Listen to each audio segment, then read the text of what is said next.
Hello everybody, Goblin here. Today I'm going to walk you through the steps of becoming one of the biggest assholes on the internet, also known as using peer-to-peer hacks.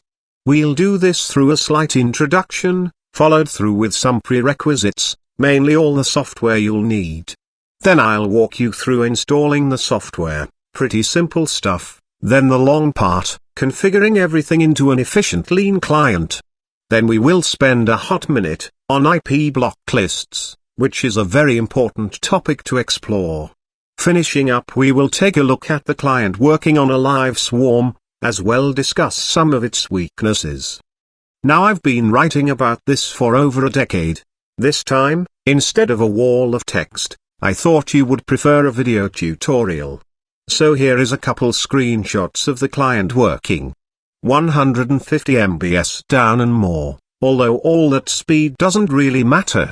The big deal is it's only uploading protocol data that is required for peer-to-peer to function. Sadly, in our world today, most clients are full of bloatware, ads, and utter nonsense. We're going to clean all of this up and create a very powerful, efficient client. Now why, outside of pure greed, might somebody use peer-to-peer hacks? Mainly to avoid something like this, as nobody wants to interact with law firms, governments, hackers, or heaven forbid, the party van. Which, mind you, would be quite the accomplishment. Though moving on, let's discuss the prerequisites. First off, you'll need Java runtime environment. While you probably have an older version, we require the newest.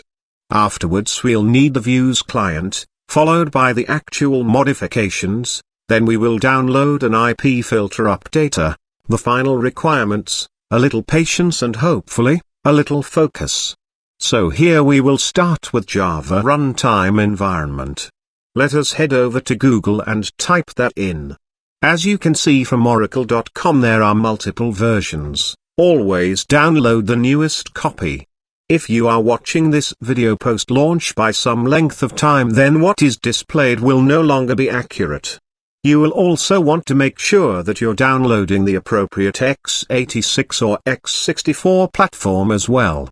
Now we can move forward and download the Azure, or now known as Vuze client.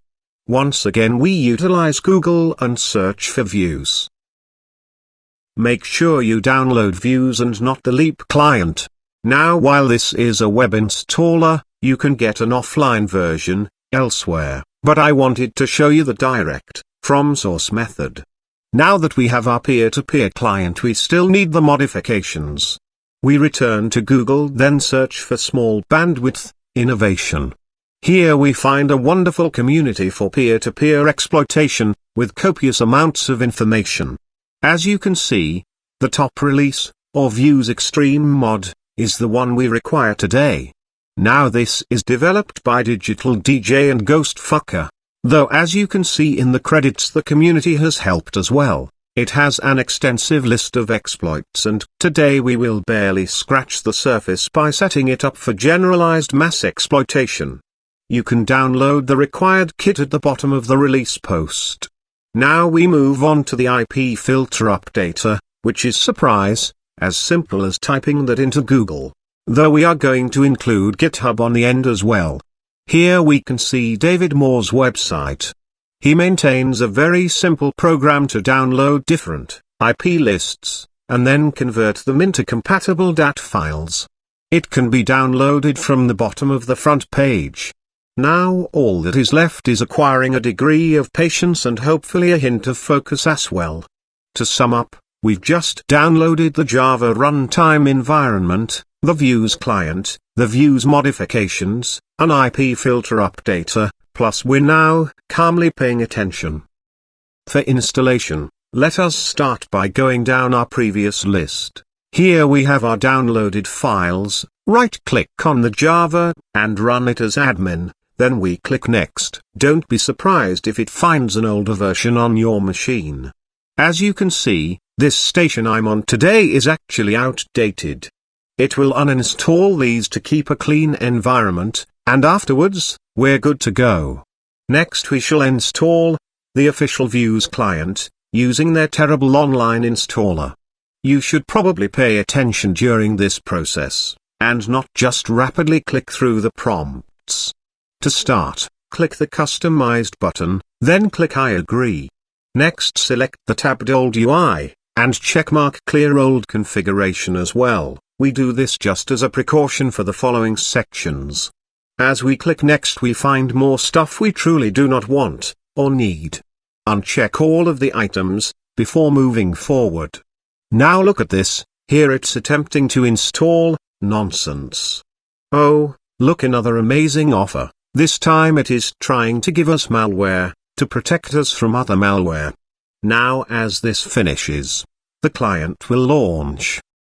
Presenting the version change log, a configuration wizard, and a prompt asking if it should start the wizard on next launch.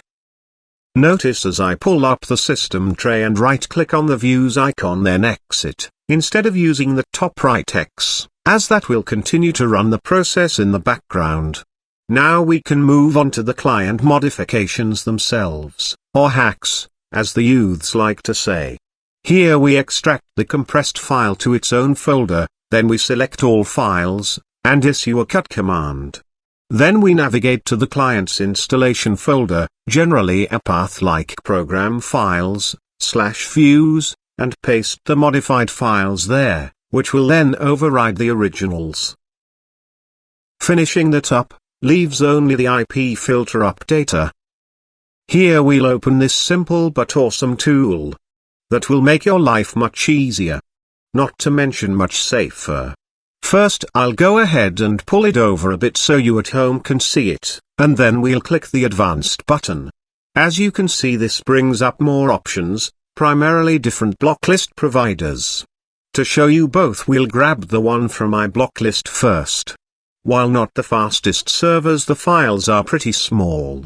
After it's completed we shall open its download location via a simple copy and paste, then rename the file, before downloading the EMUL security list. While both are similar in size, what I actually want you to look at is their date modified.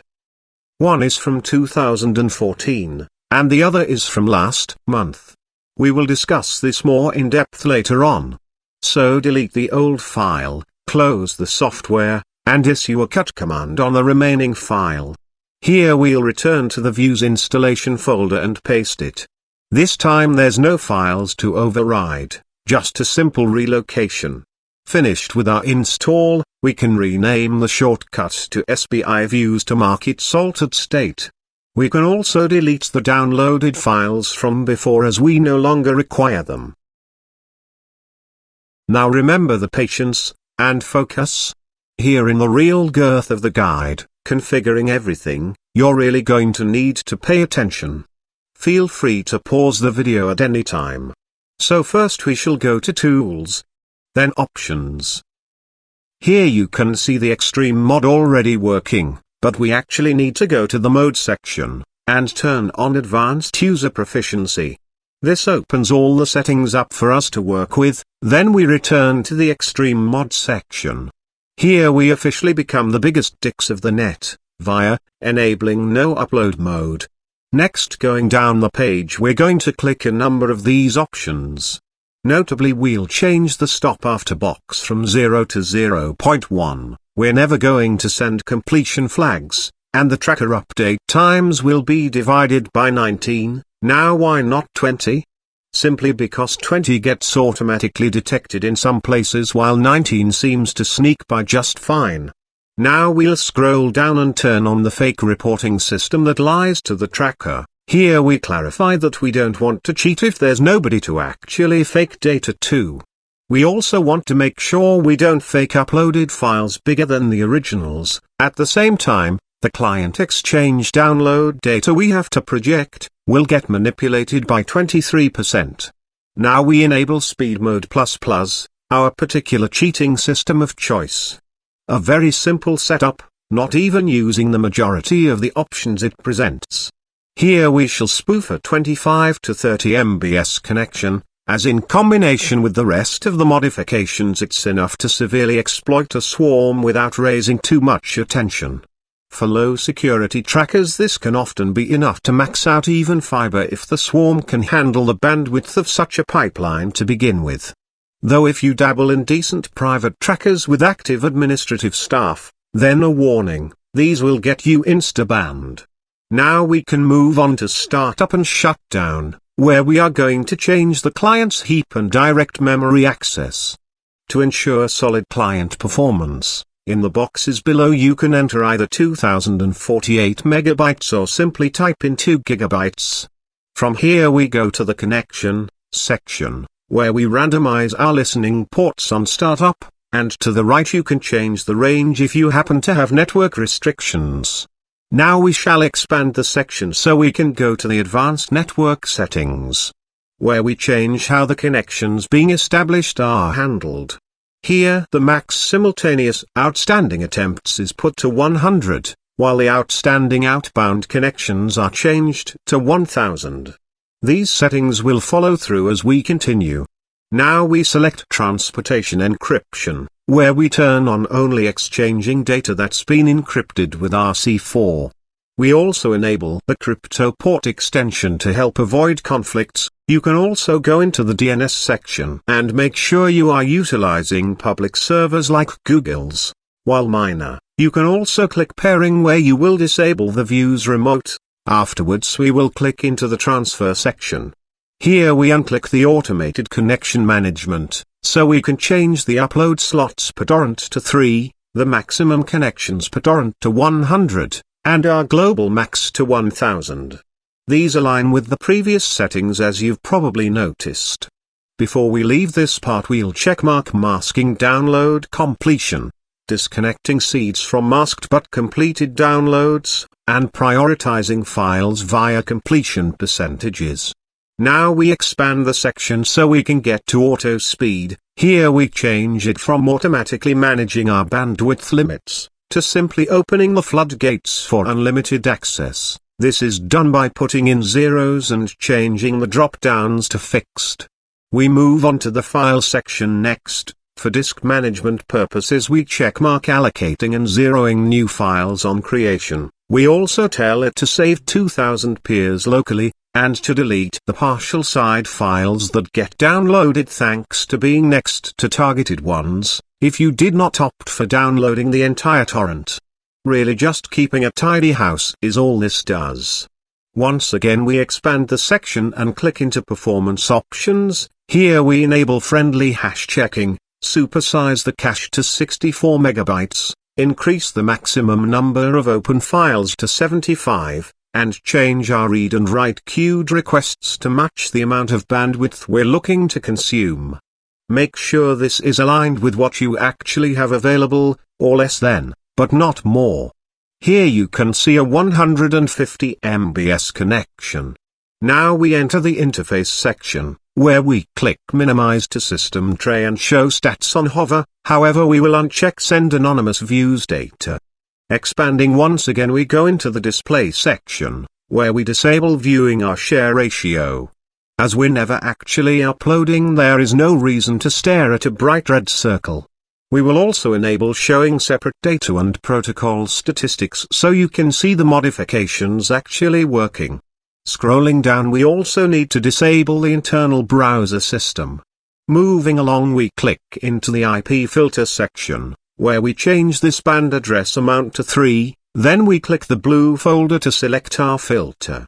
In this new window we select our IP filter.dat file from earlier, then we click load now, which depending on your computer might take a second.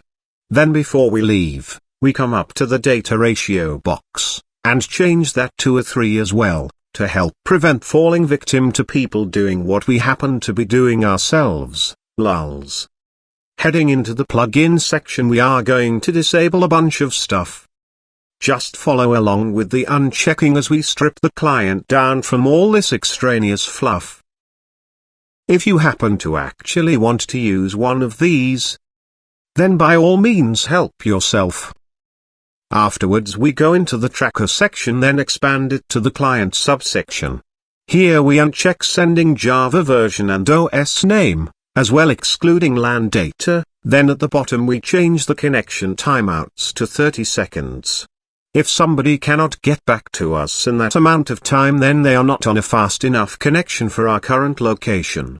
This greatly optimizes peer selection and therefore peer quality. Getting close to the end, we now go into the queue section, where our connection settings from before will finish off. As we change our simultaneous and max downloads to 10, we also change our counted boxes to 0, the maximum amount of stalls to 0, and we uncheck moving newly completed torrents to the front of the seed list, for by now hopefully pretty obvious reasons.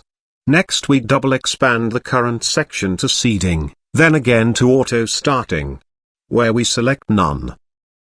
The last section, subscriptions, is entered into just so we can uncheck everything. The last actual step to setting up your client is heading over to Google, and typing in Vuze, bad ISPs, which will pull up a list on their wiki. This is a global list of internet service providers and what steps they are taking to limit torrent traffic. Here you can find your specific ISP, then take any additional measures you need for proper operation. If you have any questions, each setting is explained in depth on the wiki itself. Make sure you check out your provider before you actively use your client. Finally, make sure you save all the changes we've made, head over to File, and then properly exit the client. Having finished the bulk of the work already, we can relax and move to looking at IP block lists. Going back to our configuration, you can see the insane amount of IP ranges, and what they are broadly associated with already. Though when it comes to the groups maintaining these lists, there are two major options for our particular needs. Heading over to Google, we enter iBlock list for the first. As we click into their list page, we can see the incredible depths of their block list. Though you can also see the top categories are held behind a subscription wall. This is why the IP filter updater we used only pulled a file from 2014 from them, as it was the last time there was a free master list. The second, the one we actually used, can be found by going to Google, and typing in eMule's security. Here we will find a community that takes the iBlockList.dat file, includes some additional efforts into it as well, and provides it for free. Which is why we have it running in the client today. Here on a live swarm we can see the types of connections it's filtering out. Wide-ranging from everything like various institutions all the way to the UK Department for Work and Pensions. You'll be quite impressed and probably a wee bit concerned with who you come across from time to time depending on what type of file you might be obtaining. Keeping an eye on things is never a bad idea, and highly recommended. Finally, we reach the closing to this tutorial. You see here we have our fully modded peer-to-peer client utilizing the Vuze Extreme mod, from Small Bandwidth Innovations, Digital DJ and Ghostfucker. The column-based UI can be very easily modified to your own taste. I bring this up not to bore you but because I like to place the swarm average speed right next to my own download speed, just so I can watch the swarm drop out of existence as I show up and slowly start to drain away all the available bandwidth. It's really quite the sick perversion.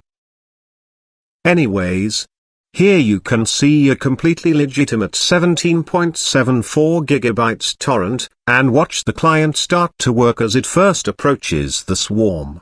As you can see, while it's only connected to seeds, it cannot calculate an average swarm speed as we have no peer data yet.